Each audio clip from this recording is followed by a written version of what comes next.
statement to make that being that this seems to me to be a blatant attempt on the part of the establishment to tell it like it is, where to keep rockers from coming here and save this fair city for the straight people. Well, I think that the revolution's over. Everybody go home. Revolution's over. Remember, obedience to the law is the only true freedom. And crime does not pay. Hello, everyone, and welcome to another episode of the Deadhead Cannabis Show. I'm Larry Mishkin of Mishkin Law in Chicago. I'm joined by my co-host today, Rob Hunt, who's back in California and has lots of good things to say. Rob, how you doing? Yeah, I'm doing great. Another exciting week of cannabis and Grateful Dead talk, so always my favorite time of the week, Larry. As is mine, and I love that opening clip that you selected for us today because it's great in so many ways. First of all, for those of us who started our Dead careers later in the Dead life cycle, which for me was 1982 and you a couple of years after that, but it really wasn't much different for either one of us. Stage banter was a rarity. I can count on one hand almost the number of times I heard Jerry Garcia speak from the stage at Dead shows. And Bobby, outside of his "we'll be right back" or "thank you everyone, have a good night" at the end, there just wasn't very much. Bobby would make a crack-up comment every now and then, right? But, to have them really going back and forth like that, just in and of itself is great. However, what really makes this stage banter special, and I'm going to let you dive into this in a second here, is this is a show in New Orleans that's dated January 31st, 1970. It was part of a 3 or 4 night run that the Grateful Dead were doing at a new musical venue down there called the Warehouse. And they had the Peter Green bluesy era of Fleetwood Mac opening for them every night. And this is the second night. After the first night, they went back to their hotel, and you take it from there. Well, the story, as I understand it, is they got back and the cops were already waiting for them. There was nothing that they all got searched. Nothing was found on any of the band members. But allegedly, the police claimed that they found stuff in the room which they had searched warrantless. Before anyone was even back there to oversee what they were doing. The only person that really opined on this at the time was Mickey Hart's father, Lenny, who was still their manager at the time, who I think came out and said, very suspicious circumstances that this place got searched and they're being strung up like this. Again, I think that's where the line set up like a bowling pin in trucking came from, is that no one thought it was a legit bust. It seemed to be that the drugs were planted on them. That's, again, it's hard to imagine a time in Grateful Dead history before trucking, but, the experience, I think, gave us one of the Grateful Dead's most well-known and well-loved classics as a result of January 31st, 1970. No, it certainly did. And, even independent of the song, right, it's one of those moments in Grateful Dead history, and certainly, no doubt, made much more famous because of its role in the song. But here were these guys that were, bringing a new sound to the world, and as far as they were concerned, they treated marijuana the way most of us are just starting to treat it right now. For them, although they all recognized that the laws were out there, they didn't really see them as laws that applied to them not necessarily being the Grateful Dead, but the whole movement and generational change that was happening at the time, and that marijuana was as much a part of that as anything. The fact that they weren't obvious and blatant about it to the point where their neighbors complained and the cops came to knock on the door and there was smoke billowing out of the room, and instead, like you said, Rob, police come back, or they're conveniently waiting for them. They've supposedly already found the evidence, which any of us who even took, nothing other than introduction to criminal law knows is not going to stand up in any court, although Louisiana, I suppose, is not just any court. But yeah, that's a momentous moment in the Grateful Dead life, and the people who were seeing those shows that first night obviously had no idea, and then the next night, maybe some of them did, right? There's no internet spreading this news story around, so people would have had to have waited to hear from it based on whatever traditional news sources there were, slanted in whatever way it was going to be slanted. And these guys get up on stage that very next night, which is the 31st in the show we're featuring today. And lo and behold, there they are talking about their bust. I think it's a classic moment. Yeah, it is. And, as you said, I can very rarely remember anyone in the band saying anything on stage outside of just a couple of words. And even, back in the early 70s, it was rare for, any real banter to happen from the stage. the point that, anytime it does happen, people recognize and go, oh yeah, that was nice that there was stage banter that said the following. And I've got to say that one of the things, and we'll start getting into discussing Canvas here in a second. One of the things I thought that was so interesting about it was they said very little. If I'd gone through that, I think I'd probably be a bit more upset. And I don't know whether they're advised by counsel or advised by Lenny, like, hey, keep your mouth shut, guys. Let's just get out of this town and move on. But, when they actually started talking in the stage banner, it wasn't even with relation to the bust. I think someone from the audience might have said something and Weir jumped in, but they actually stopped playing because they were getting shocked on stage by a bad connection that during the Mama Tried just kept shocking the band members.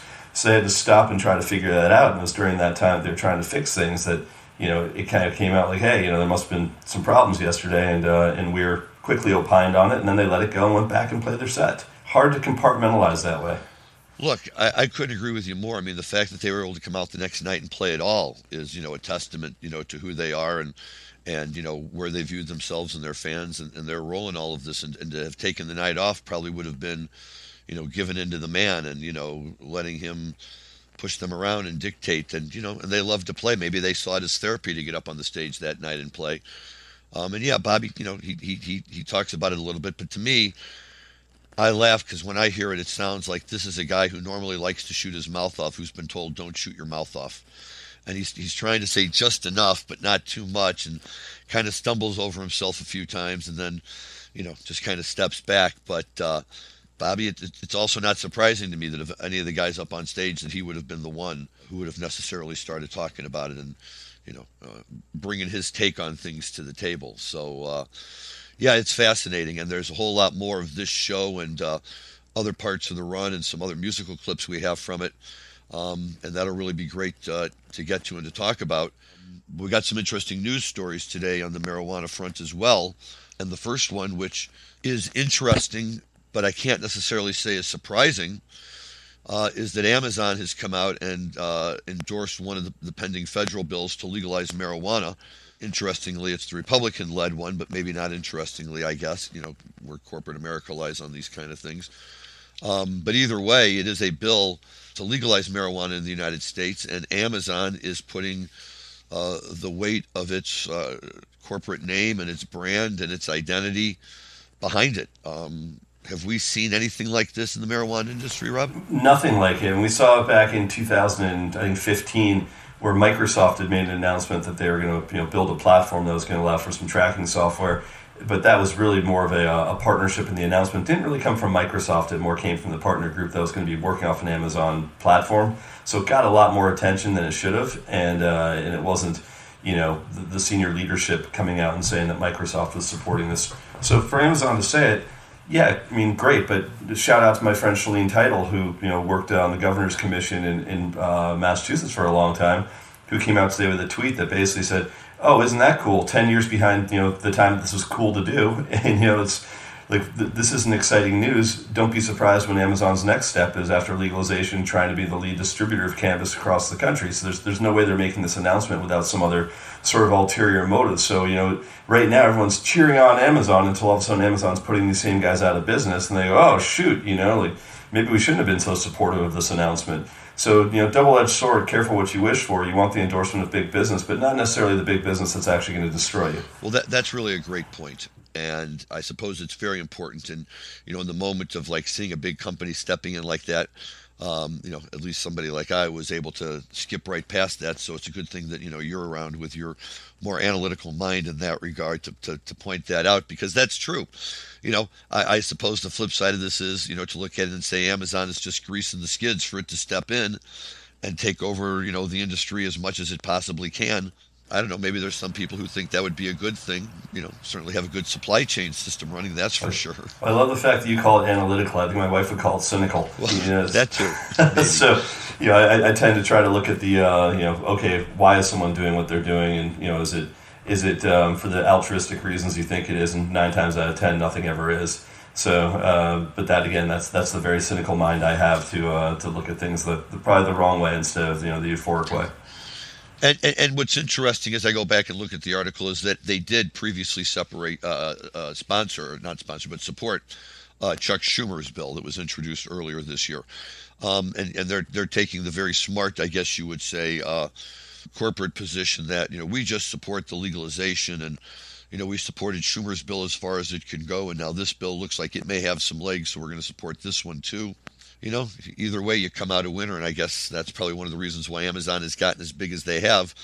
But, it's like anything else, right? On the one hand, it's easy for a lot of us to sit here and criticize the legal marijuana market and, whether the quality is good and whether the system of issuing the licenses is good and all of these kind of things. But at the same time, we recognize that for the average person on the street, it's just a victory that we have legal marijuana, and they see that as a win. And I think that, a lot of people probably look at this, and regardless of what Amazon's true underlying intent is, even if they say we're going to come in and take it over, there's going to be a number of Americans who are going to say, boy, can you imagine? I can order tonight, by tomorrow morning, my Amazon delivered high grade, Amazon certified marijuana is going to be waiting outside my door in a specially sealed box or something. And I guess it's either, a wonderful convenience or, the real loss of, part of the soul of the industry. Yeah, again, I don't think there's an industry out there that hasn't suffered the wrath of Amazon in one way or another. And, if they want to get involved in whatever industry it is that you operate, expect that, they'll dominate it if they feel like it. They're that big and that powerful. So hopefully cannabis in some way stays as regulated as it is for a little bit longer. Because, again, this is giving the larger companies the ability to ramp up their businesses, to at least drive additional value before an Amazon comes in. Now, having said that, you look at the last year's worth of performance in the stock market for cannabis-based companies, and they've gotten absolutely obliterated, just destroyed in the last year. And there's really no rhyme or reason for it. Now you're actually getting a lot of analysts coming out saying there's huge buying opportunities right now in cannabis simply because so many of these companies are terribly, terribly undervalued, whereas a year ago they're pretty well overvalued. But in that time, they've watched revenues ramp up by north of 50%, and they've watched their share price drop by over 50%. There's just no correlation between performance and perceived value. That's always interesting too, and my feeling is at this stage, really anywhere, right? We're especially places like Illinois. People come in and say, hey, once they get those licenses awarded, we want to come in and we want to buy those licenses. What do you think is a fair price? And my answer is a fair price is if you're buying whatever you'll agree to. If somebody offers you a price, you agree to it, good, then that's a fair price.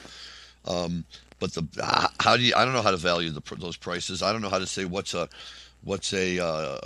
adult use craft to grow license going to be worth in Illinois a couple of years from now, when they try to compete with Cresco and GTI and Verano and all these other guys who are growing on, unlimited space, and you're stuck growing on, 14 to, maybe 20,000 square feet.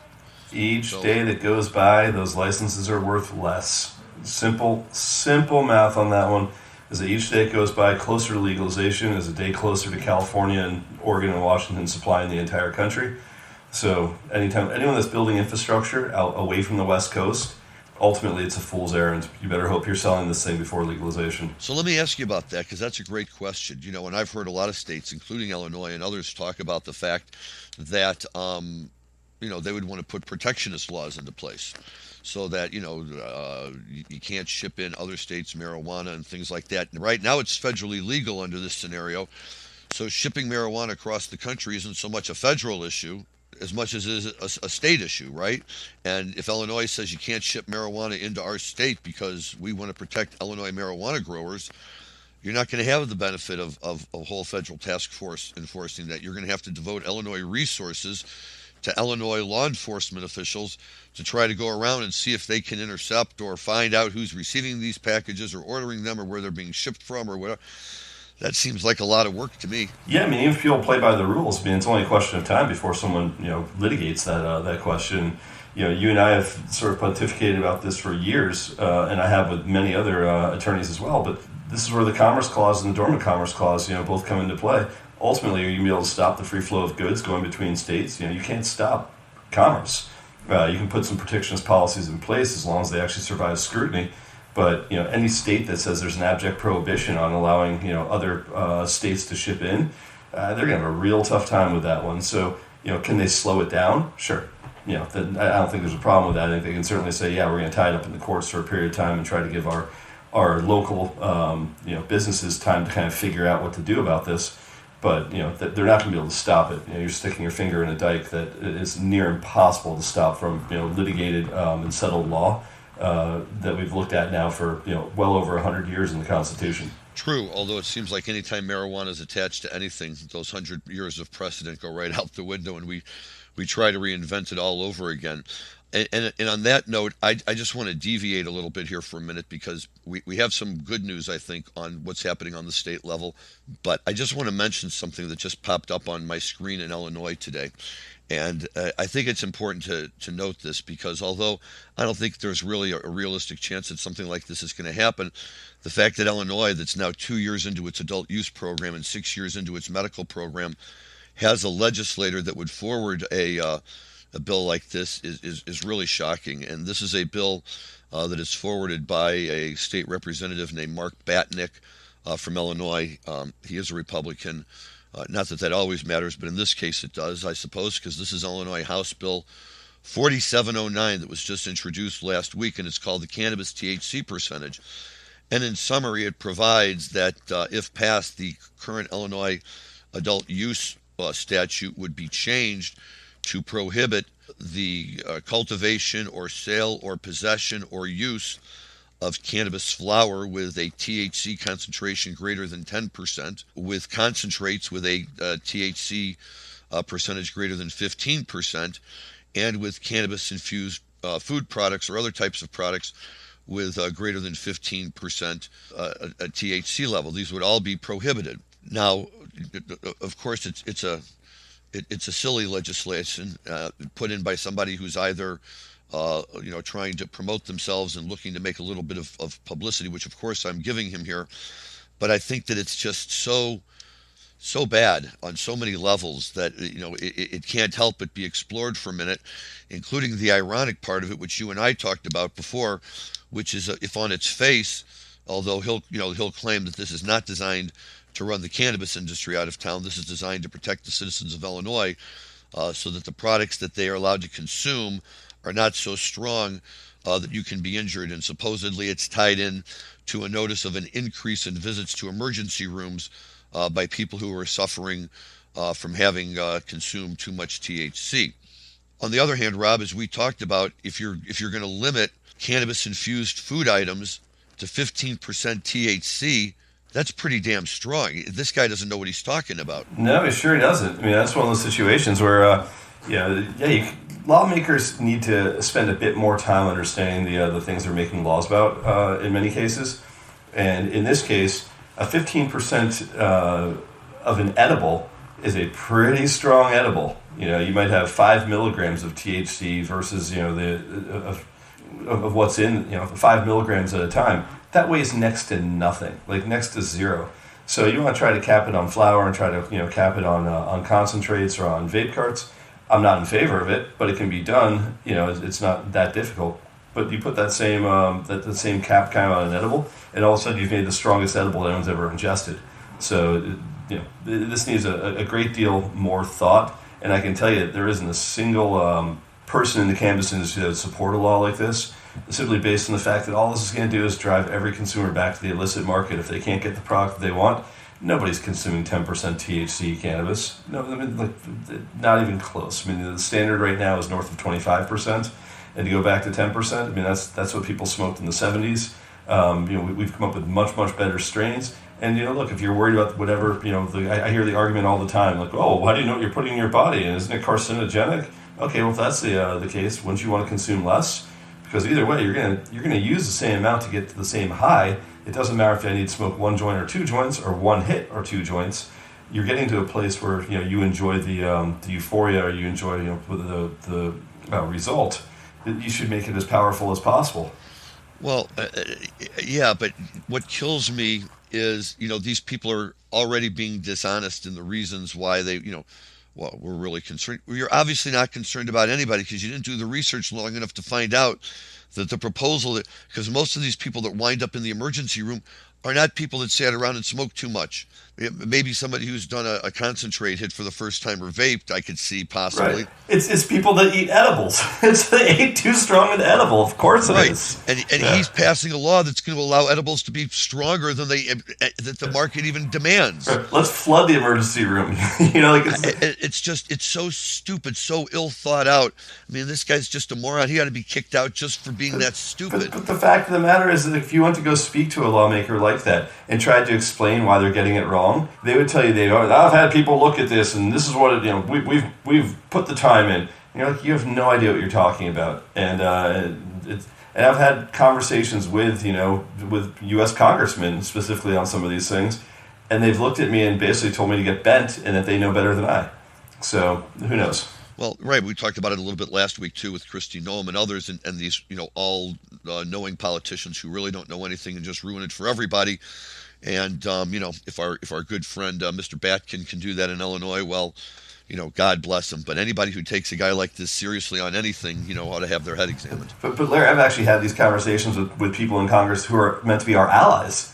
Ones that just gotten something wrong, and I go, hey, I'm so pleased that you're actually in our corner. Let me explain one or two things that might illuminate a bit more about what you're trying to accomplish.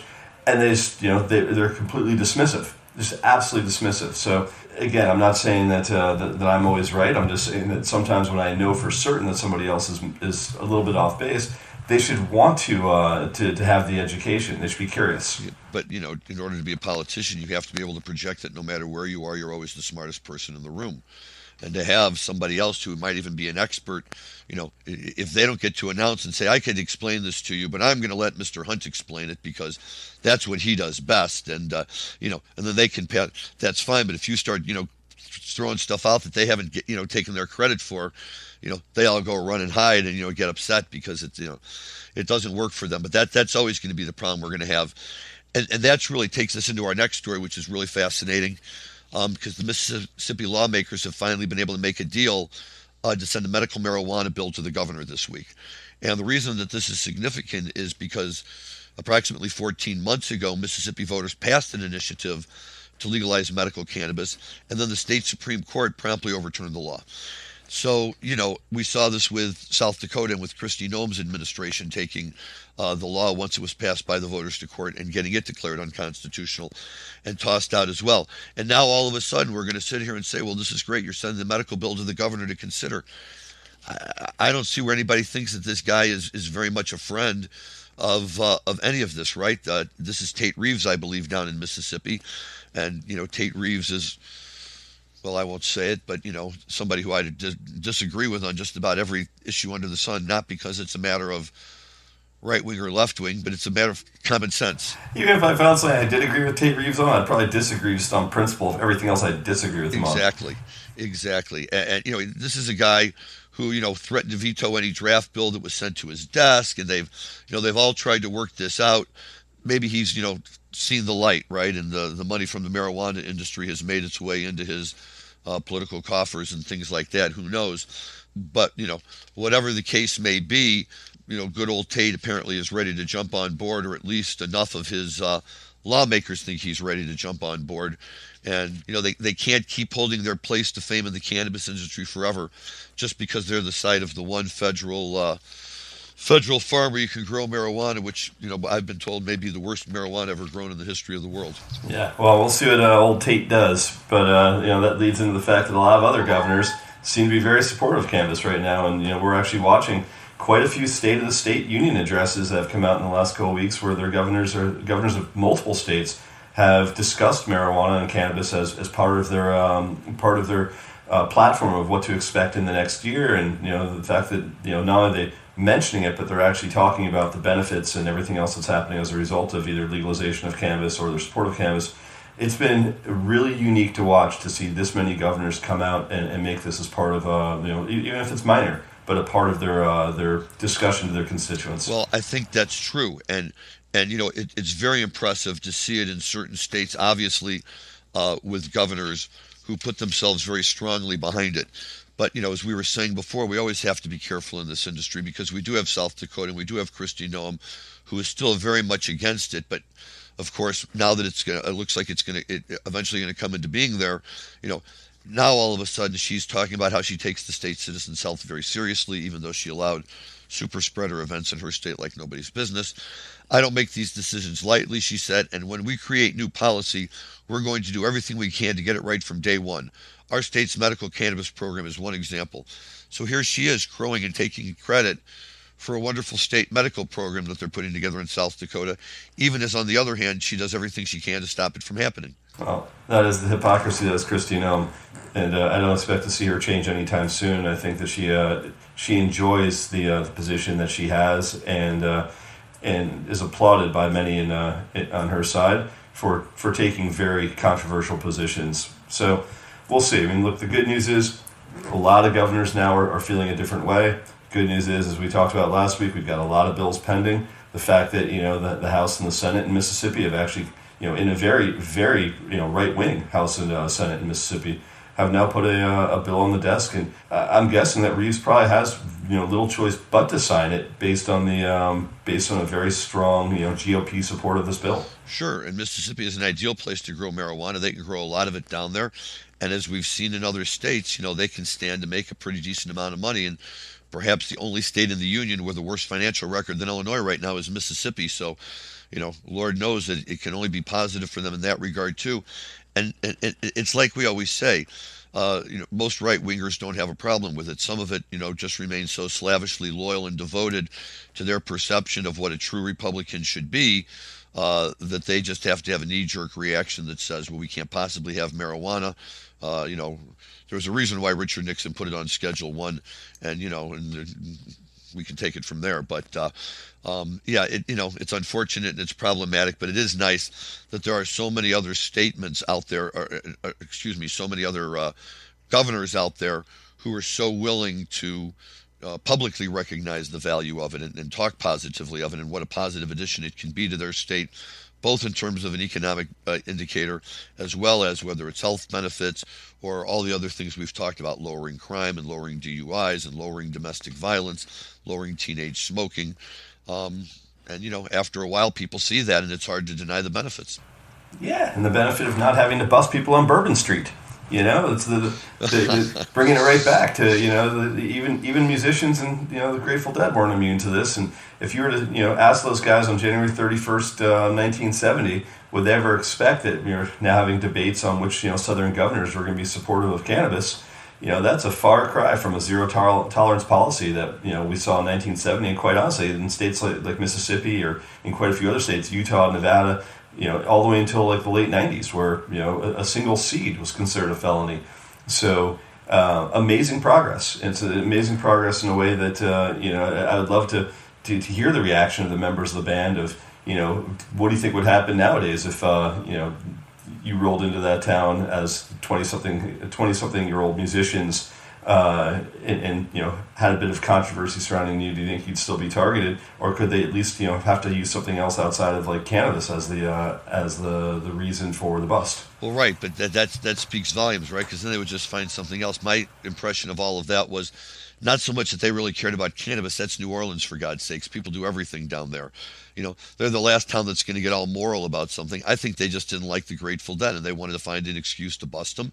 The marijuana was a very convenient excuse, and to their chagrin, the Dead just went out the next night and played another concert, talked about it, and kicked it right back in. And, let's talk about this show and what was going on at this time, right? That the night before, the night of the bust, that show was Tom Constantin's last night with the Grateful Dead. And the little side note to the bust apparently is that he and Pigpen were not busted because they went back to the hotel separately at a different time, or they were staying in a different part of the hotel. And so, it didn't affect them. But by the next day, TC was gone anyway.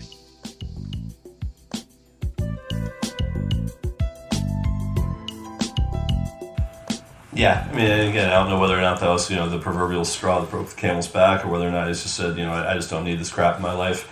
But yeah, I mean, there was a lot of things that came out of that day, and a lot of things that came as a result of that day. So I'll tell you that looking at the set list, I certainly identified it as one that has sort of an overweight exposure to different crimes and different results of crimes. So I find it ironic that the only time they did talk about the bus is coming right out of Mama Tried, which famously has the chorus "I turned 21 in prison." So I don't know if it's by accident that they picked a set list that specifically was addressing the fact that they had an experience the night before, and they just kind of wanted to do something cathartic to get it off their chests. It's a really interesting set list, and it's fortunately a fantastic, on archive.org, a fantastic sound quality version of this show exists for everyone to listen to. And one of the other really unique things is at the time that the Dead weren't doing all that much acoustic. You got an occasional set here and there, or half a set here and there of acoustic music. But on this night in particular, we ended up with 4 or 5 songs at the end of the set that were played acoustic, simply because, as I mentioned earlier, they kept getting shocked on stage. They had finally had to unplug their electrics and say, okay, let's play the rest of the set acoustically. And we got some gems that came out of that, up and All Around This World, and Little Sadie, and a couple others that just, you don't get too often, some that became Garcia acoustic staples.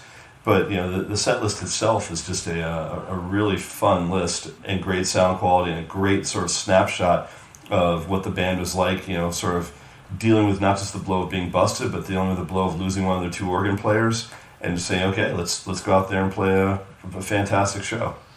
And one of the things that I like about these acoustic tunes as well, I mean, some of them, like The Race Is On, went on to become a standard of theirs, both Electric Dead and Acoustic Dead. It's famously on Reckoning, and that's the first place I had ever heard that. But songs like Long Black Limousine, Seasons of My Heart, Sawmill, those were songs that I'm not sure how many other times the Dead ever played them at all.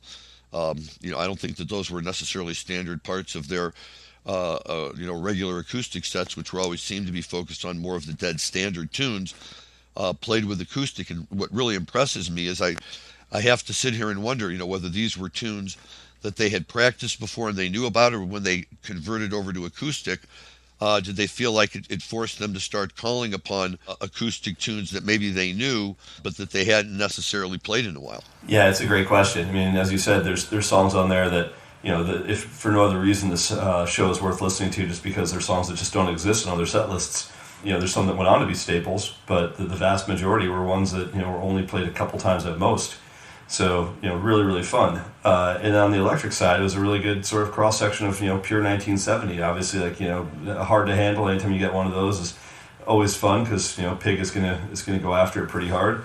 You also had a great Mason's Children on here, which I think, maybe we should take a listen to, because it's a super strong Mason's Children. We can talk about some lyric controversy on the other side, especially in light of the fact that, the Dead got busted the day before. Very good. Go ahead and spin it first. Take me to the Reaper Man, pay back what was lost. Help me send some other man, write it off as slow. Oh, hey.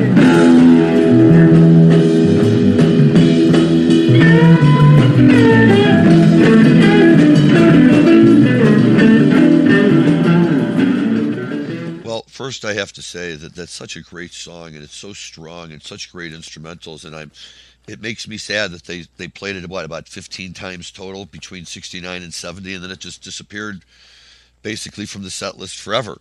And who knows why? You'd have to ask, I suppose, Jerry or Phil or Bobby, and maybe they all have different ideas.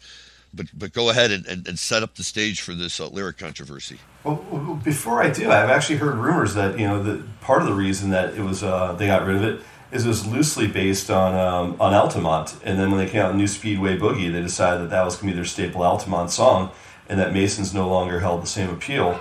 How much truth that there is, I don't know, but in Box of Rain, I think Hunter makes an allusion to it, saying that this is inspired by the events at Altamont.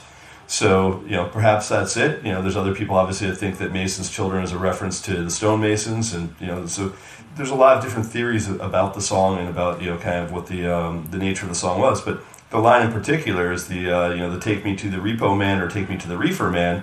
I've heard a lot of Deadheads say it both ways. I've always believed that the proper words are "Take Me to the Repo Man," but I was wondering if you had any thoughts on that one. I always thought it was "Take Me to the Reaper," R-E-A-P-E-R. like the Grim Reaper. That's really funny. Yeah, and the Repo Man always worked in my mind because it always appeared that the next lines, were write it off as stole, right? It's it got taken. If you can't get it back, basically, it's. Oh, I see that. I mean, I see where you could hear it, and why it would certainly apt for that type of song too. Yeah, I don't know. But Reaper Man works as well when you think about that Mason died on Sunday, or so there's certainly different interpretations that would work with death as a theme as well. Yeah, I don't hear.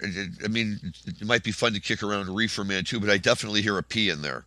When they're saying that word, what comes on the back end of that is, I guess, where the controversy comes in. Although it would certainly be fun to say Reefer Man, but I always used to think in All Along the Watchtower that they were saying Plowman dig my herb. So, when I finally found out it was no dig my earth, I was like, okay, well, never mind. I thought Dylan was making this great marijuana kind, and we talked about that too with Quinn the Eskimo, right? And everybody's going to want to doze, but all the deadheads always thought it was everybody's going to want to dose. So it's just much more fun to cheer to dose. Yeah, very much more fun to cheer to dose. No question about it. But that's that's part of the fun with them. I don't know. In fact, just like the bottle was dusty, but the liquid was clean. Right. And there's lots of them, and to finally find out, what certain lyrics were compared to what I always thought they were, it was always very, very interesting for me, and I was like, so that's what they were saying, and yes, yeah, being able to go online, although really the only source I trust is the Robert Hunter book with all the lyrics of all the Robert Hunter songs. And yeah, but even there, Hunter very rarely actually gives any sort of hints. Like obviously, he nods to Joplin on Birdsong, and nods to a couple other things, but for the most part, he's certainly not going to get into it and say, this is what the song is about. He kind of always believed that was for you to interpret and make your own decisions. I agree, but if he's given us the lyrics, he's typing a word in. Whatever his word is, that's his word. Yeah, and I think, as the true Grateful Dead nerd, I want to correct myself since Mason died on Monday. So, right. Apologies, I said Sunday. Shame on me. Right, wall. Absolutely. So, yeah, we've talked about Mason's Children a lot lately, and I think because it was such a prominent tune of theirs for such a relatively short period of time. And that really does speak to, that era and the way that they were playing and the type of song it is. And, there's so many of these songs we talk about. What a shame it was that, they disappeared after 71, 72 on the Bob Weir side. Whatever happened to Me and Bobby McGee? Where did that go? That was an awesome tune, and boom, that disappeared right around that time. Or Sing Me Back Home, right? They did that from 71 to 73 or something. And yeah, the 73 Sing Me Back Homes are fantastic. And again, there wasn't an aversion to playing Merle Haggard tunes. They continued to play Mama Tried Forever. And arguably, I'd say Sing Me Back Home is a better song. As far as Me and Bobby McGee, I mean, I loved Weir's interpretation of the La La Le Has. It was really much different than Chris Christopherson or the way Janis did it. I don't know if he stopped playing it because those other two versions overshadowed it, but you listen to that Portchester Capitol Theater run from 71, that Bobby McGee is just amazing. I can still think of every note in that song. Yeah, it is fantastic, and just so many of these tunes, and whatever, I'm always happy with what I got. I always enjoyed the shows I went to, but it just really makes you think, of a what if. So let me ask you this, because you're certainly more of a Fish aficionado than I am. Are there songs in the Fish canon that are old and rare, like a Mason's Children, that were played only for a very brief period of time, that the Fish fans long for them to pull out of mothballs and play again? Yeah, I mean, there definitely are, but at the same time with Fish, you can actually expect that they'll do it. You think about like the Baker's Dozen and think that like they didn't repeat a song for 13 nights, and to do that, that's a lot of songs they had to pull out, so you could almost expect that, I think there's probably 20 or 30 songs they brought back just during that one single run. So other ones pop up all the time. Like with Fish, I never feel like something's permanently shelved. Even stuff that they only played in call it 86, 87, 88. There's stuff that they might not play all that often, or it might be really rare, but it's not uncommon for them to break stuff back out. Whereas for the Dead, you reached a point, you knew St. Stephen wasn't coming back. A lot of these songs were never coming back. And otherwise, except for the occasional Dark Star, and was it was it summer tour in '89 or '90 when they brought back Death Don't Have No Mercy for a little while? Yeah, it was Alpine '89 Right. that they brought it That's back. what it was. Yep. And that was only around. And Alpine '89, they also did a encore that we've talked about. Bid You Goodnight. Bid You Goodnight. Thank you. Yes. Yeah.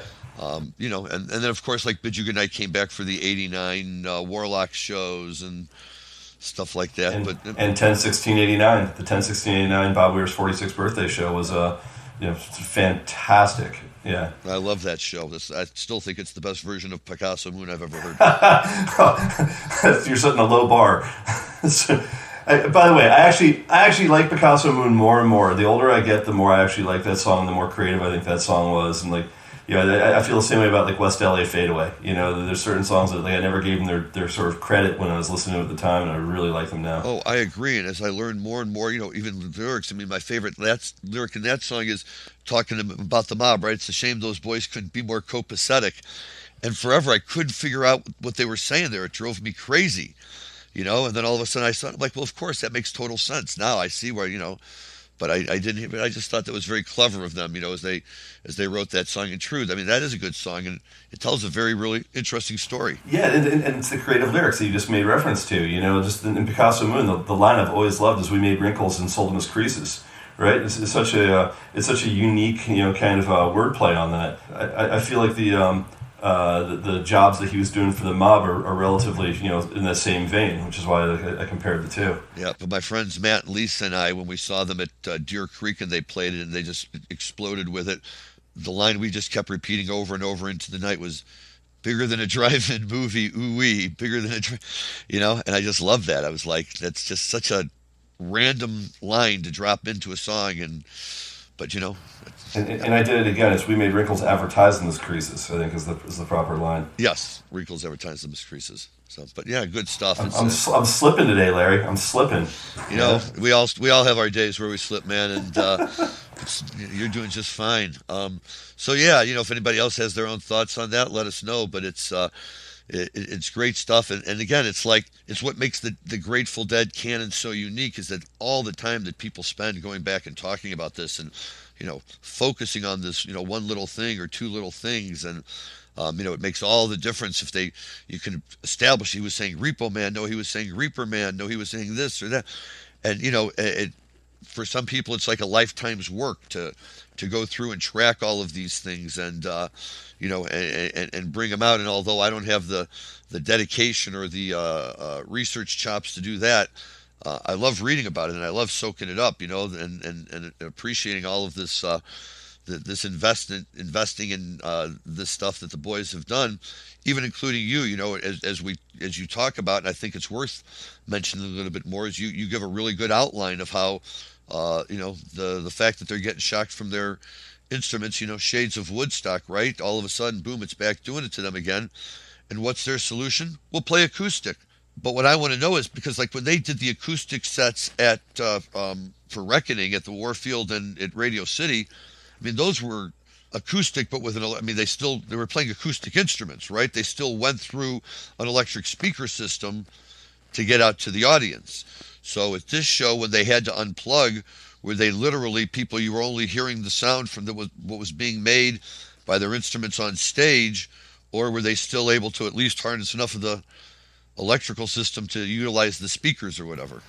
Yeah, I don't know, but it begs for me the question of, when they made that switch from electric to acoustic, did they ever imagine that 52 years later, two nerds like us would be sitting here discussing it and discussing why it happened, and the fact that we ended up with a set list that otherwise you would have never gotten but for, and kind of goes back to the discussion that we had kind of after we were done taping last week of listening to the Beatles like practice during the Get Back sessions, the Peter Jackson just put the documentary out, and how many other songs they were covering of other people's, and did they ever expect that their rehearsals were all of a sudden going to become topics of conversation 55 years later? It's amazing to me that true audiophiles like will look back on stuff and just pick it apart no differently than you would as to why Shakespeare wrote a specific sonnet a certain way, right? So you're going to have people deconstruct you forever if you're that good at your craft, and I think it's just a testament to how exceptional the Grateful Dead were as artists. that 52 years later, here we are going, oh, thank goodness they were getting shocked on stage during Mama Tried, because it gave us, a long black limousine. Well, that's so very true. And it's no different, and I probably mentioned this before, that an article I read in the original Book of the Deadheads that came out years ago was a little piece about how going to a Grateful Dead show and following the Grateful Dead is like being a baseball fan. And it's, it's very true. We all remember where we were when Carl Yastrzemski hit the home run around, in left field there. And, people remember where they were when, all sorts of big baseball moments happened, and how every game is different, and how everything, and there's just such, we have sabermetrics and regular metrics and people arguing over who would have been, what good of a player in what era. And the fact that the Dead, I think that there's any band or group or anything like that out there where you're always going to have, even if it's just 5 guys sitting around in their basement, who are going to deconstruct things. I don't think anything is beyond that. The thing about the Grateful Dead is that so many of those people gravitate to it. And they gravitate to it in a way where, they build on the stories that the people before them have told, and they make you look at it a whole brand new way all over again. And I suppose it would be a very, Ken Kesey thing to say, well, of course they all knew back then that you and I were going to have this conversation. How could they not, right? This is the natural evolution of them doing these things, and, all their other mottos back when they were, doing all their acid in the electric Kool-Aid acid test. But even if they didn't intend that is what makes it great, is that there are guys like us who are willing to put the time in, that this is worth it. There's something about this, we have wives, we have kids, we have lives, we have jobs, we have everything, and yet sitting around and talking about the Grateful Dead sure seems like a great way to spend a chunk of time. Yeah, no doubt. And, I'm already looking forward to watching, the rest of the Beatles documentaries referred to or discussed, and, now there's a Velvet Underground documentary that's coming out. So it's which I'm super fired up about, and I wish more and more of these things would come out, because for me, the artists that I really revere, I love watching kind of the behind the scenes of what made them do what they did. And again, we've discussed with when Alex Beer was on the show, kind of the Velvet Underground influence, and the tie between the Factory and Warhol and that band.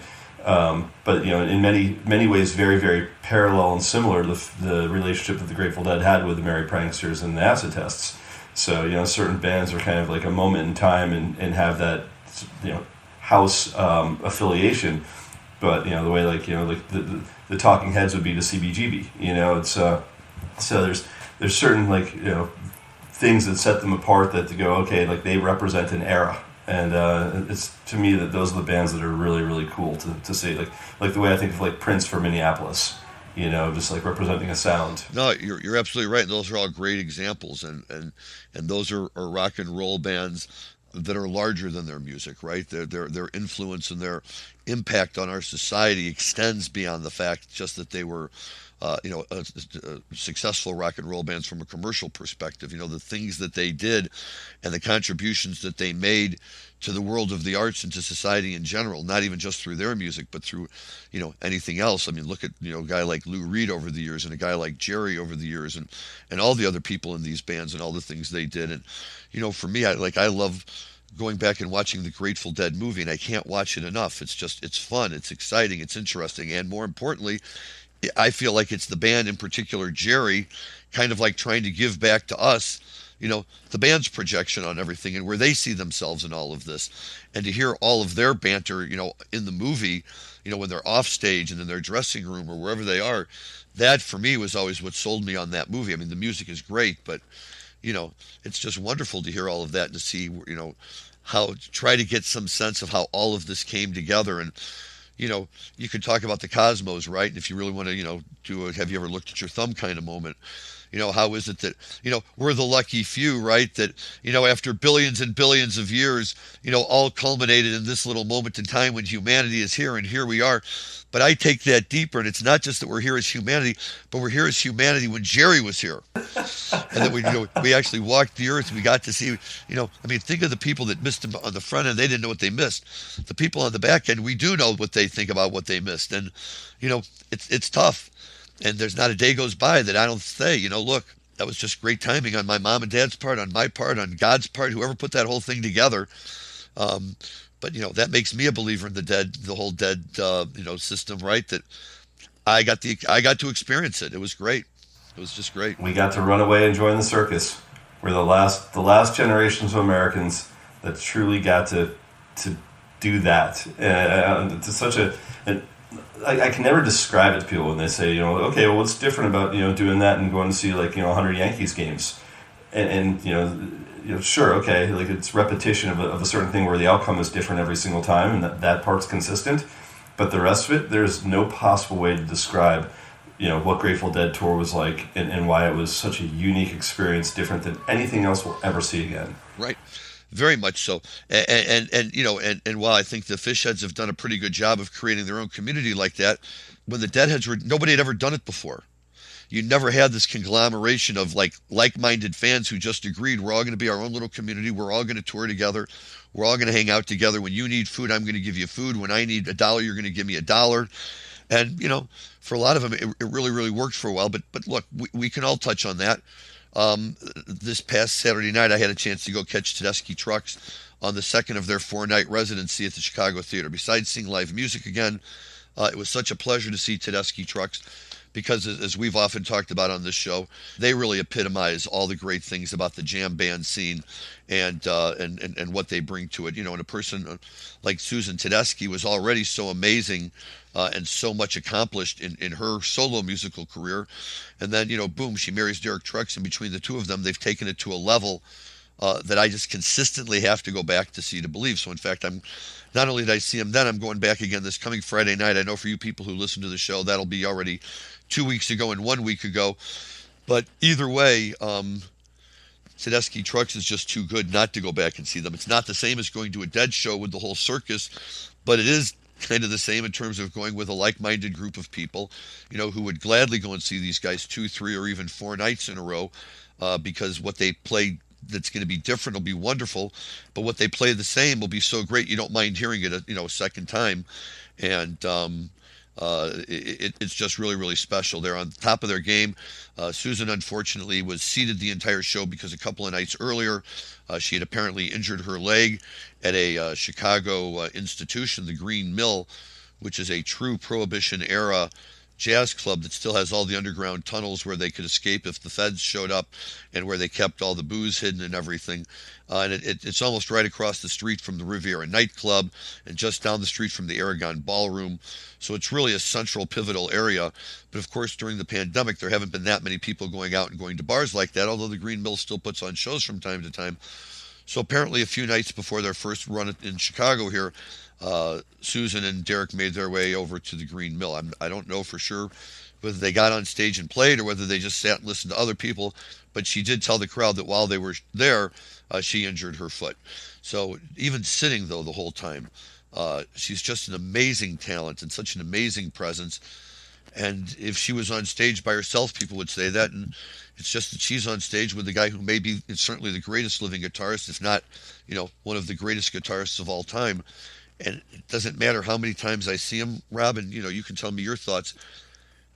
I can't take my eyes off him. His hands and what he's doing and the sound that's coming out of it is as unique to me as the sound that Jerry was making. He's as good as they get. I mean, there's no questioning the fact that Derek Trucks is probably the most uniquely talented guitar player I've ever seen at this stage. At any given time, there's someone that's the best, and at this moment in time, I think it's hard to deny that Derek Trucks is the best. Yeah, he has such a different style, right? He doesn't pick or anything. He sits there and just kind of flaps his hand while whatever the hell he's doing under there. It's just amazing. And on some of these tunes towards the end, where they really kick up the tempo and it's like when the Dead used to do it, and you'd sit there and watch behind the Hammond B3 organ, the little wooden thing spin round and around and around. You say, okay, now they're jamming. When Derek Trucks' hand moves so fast you can't see it, you're like, they're jamming. Yeah, I couldn't take my eyes off that any more than you could looking at your thumb. So when Melvin's organ or when Brent's organ would spin like that, that would just I'd just sit there like this, like sort of bobbing my head in circles, like watching a tennis match. If I got my seats and I sat down and I couldn't see that, I was not happy. I needed to see that. That was a big part of the, okay, boy, Brent is kicking it now, man. This is where you want to be. But yeah, they were great to see. They play great covers, and they inspire me into new music that that I haven't listened to or hadn't otherwise been directed to, just because of all of the great tunes that they cover. Of course, a few Derek and the Dominoes always have to get thrown in just for goodness sake, and to me, that's really what it's all about, because he channels Dwayne. He may very well be Dwayne Allman. Yeah.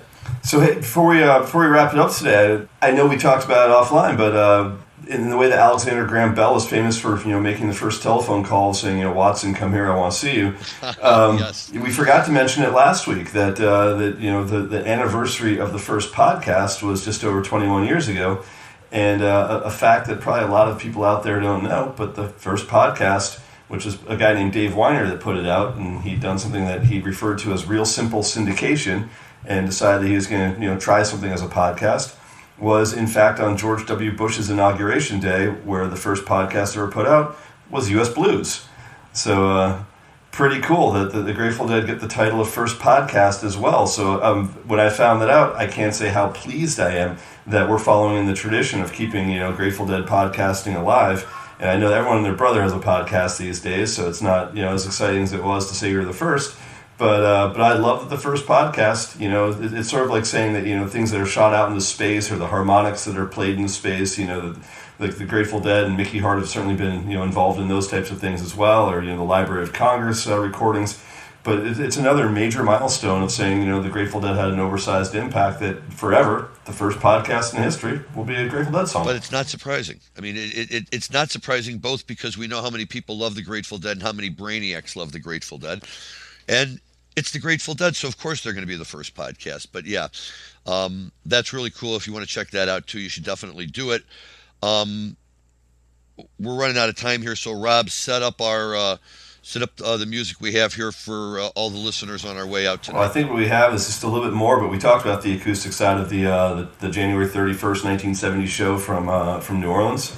So let's play a little bit of that acoustic set. We made reference earlier to songs about crime and songs about death. So let's give you a classic example of a little bit of the peak of Little Sadie. So Rob Hunt from Linnea Holdings signing off, and we'll see you next week on the Deadhead Cannabis Show. So thanks, Larry. Thanks, Dan. And looking forward to next week. Thanks, guys. Me too. It was always fun. Enjoy your cannabis responsibly and enjoy the music. The judge and the jury, they took the stand. Judge held a paper in his right hand. 41 days, 41 nights, 41 years to wear the ball and stripes.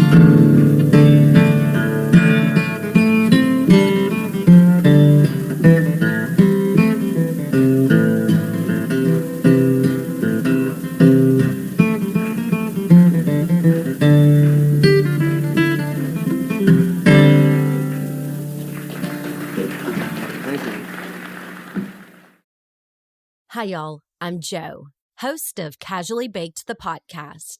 If you're curious to explore the highly responsible side of cannabis, farming, and legalization, I'm here to help lighten the stigma and build your canna confidence.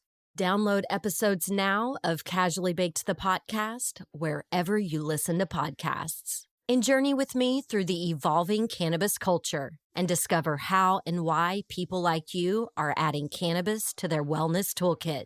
It's time to get casually baked.